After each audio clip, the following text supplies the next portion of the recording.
Hello everyone, this is Himash Jain and welcome to my YouTube channel Golden Law Academy.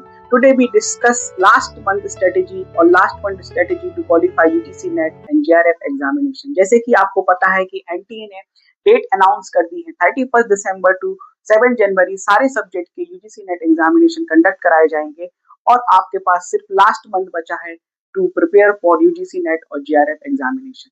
देखिए, आपको मैं कुछ tips देना चाहूंगा कि कैसे आप लास्ट मंथ में यूजीसी नेट एग्जामिनेशन को प्रिपेयर करके क्वालिफाई कर सकते हैं। तो फर्स्ट मैं आपको टिप बताना चाहूंगा कि skip difficult topic and pick easy one और पिक शॉर्ट वन। आपको क्या करना है, डिफिकल्ट टॉपिक को स्किप करना है और आपका जो स्ट्रॉन्ग पॉइंट है, स्ट्रॉन्ग आपका जो सब्जेक्ट है उस पर फोकस करना है और उसको अच्छे से तैयार करना है। जैसे कि मैं आपको एग्जांपल दूं कि जैसे किसी का डीआई और मैथमेटिक्स जो है काफी वीक होते हैं, तो लास्ट मंथ में आपको मैथमेटिक्स और डीआई को नहीं पढ़ना है, उन्हीं टॉपिक को कंसंट्रेट करना है जिन टॉपिक पर आप बेस्ट है। सेकेंड पॉइंट हम देखेंगे, डू नॉट मेक नोट्स। आपको नोट्स नहीं बनाने हैं और अपना टाइम वेस्ट नहीं करना है नोट्स बनाने के लिए। जो आपके पास ऑलरेडी नोट्स बने हुए हैं आपको उन पर फोकस करना है, बिकॉज टाइम कम है। 1 मंथ आप अगर नोट्स बनाने में निकाल देंगे तो उनको रिवाइज कब करेंगे और उनको मेमोराइज कब करेंगे। तो डू नॉट मेक नोट्स, ये मेरी सेकंड टिप होगी। थर्ड टिप हम आ जाएंगे, learn fact as much as you can. देखिए, फैक्ट जो है बार बार याद करने से ही आपको याद होंगे। तो बहुत सारे फैक्ट्स होते हैं, चाहे पेपर 1 की बात करें चाहे हम पेपर 2 की बात करें, बहुत सारे फैक्चुअल क्वेश्चंस पेपर्स में आते हैं। तो आपको फैक्ट रिवाइज करना है और लर्न करना है as much as you can. Fourth हम टिप मैं आपको देना चाहूंगा, सॉल्व पास्ट 10 ईयर क्वेश्चन। देखिए, 1 मंथ में अगर आपने बिल्कुल भी, अगर आप पहले से प्रिपेयर नहीं हैं और आप सिर्फ लास्ट 1 मंथ में पढ़ने बैठे हैं, तो कम से कम आपको मिनिमम लास्ट 10 ईयर के क्वेश्चन पेपर को लगाना है और 10 ईयर के क्वेश्चन को आपको सॉल्व करना है, जिससे आपको एक आइडिया होगा, एक पैटर्न होगा, एक आपका नॉलेज एनहेंस होगा कि किस टाइप के पेपर आते हैं और किस टाइप के पेपर आपको करने हैं। फिफ्थ पॉइंट हम देखेंगे, आपको मैं पेपर 1 में कुछ आपको स्कोरिंग सब्जेक्ट बताता हूँ कि जिससे आप स्कोर को अपने बहुत हाई कर सकते हैं और आप अच्छे से स्कोर कर सकते हैं। तो फर्स्ट हम देखेंगे टीचिंग एप्टीट्यूड। टीचिंग एप्टीट्यूड, देखिए टीचिंग एप्टीट्यूड जो है इजी है। इजी इसलिए है क्योंकि इसमें कॉन्सेप्चुअल क्वेश्चन आते हैं, इसमें आपको बहुत फैक्चुअल नहीं लर्न करना पड़ता है। आपको एज अ टीचर आपको क्वेश्चन से डील करना होगा और एज अ टीचर आप कैसे उस सर्कमस्टेंसेस पे डील करते हैं, वो सब सारी चीजें आपको देखनी होगी। तो टीचिंग एप्टीट्यूड आप बहुत अच्छा स्ट्रॉन्ग कर सकते हैं। सेकंड मैं आपको बता दूं, रिसर्च एप्टीट्यूड।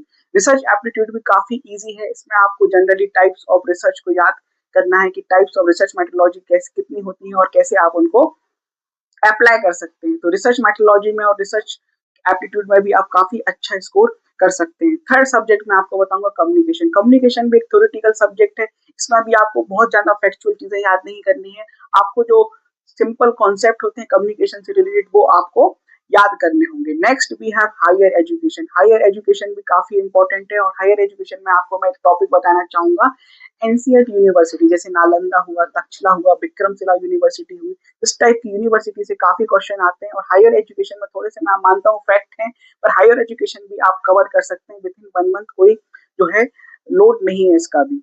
फिर फिफ्थ हम सब्जेक्ट देखेंगे, लॉजिकल रीजनिंग। लॉजिकल रीजनिंग में आपको स्टेटमेंट देखना है, आर्गुमेंट देखना है और वेन डायग्राम देखना है। तो इस तरीके से लॉजिकल रीजनिंग भी काफी, आप थोड़े से कॉन्सेप्ट डेवलप करेंगे तो लॉजिकल रीजनिंग भी आप अच्छे से कर पाएंगे।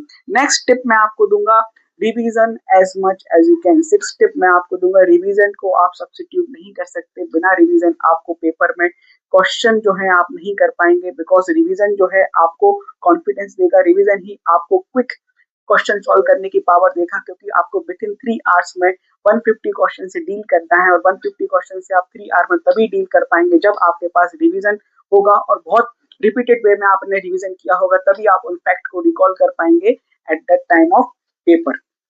Last but not least, do not touch new book and new topic in last month. आपको जो है न्यू बुक और न्यू टॉपिक को नहीं टच करना है। आपको जो आप ऑलरेडी पढ़ चुके हैं उस पर फोकस करना है। और अगर आपने कुछ नहीं पढ़ा है तो 10 ईयर PYQ से आप जो कॉन्सेप्चुअल आप बिल्डिंग है उस पर फोकस करके ही आपको पढ़ना है। आपको न्यू बुक और न्यू नोट्स आप बिल्कुल ही मत बनाइए और न्यू बुक को मत टच करिए।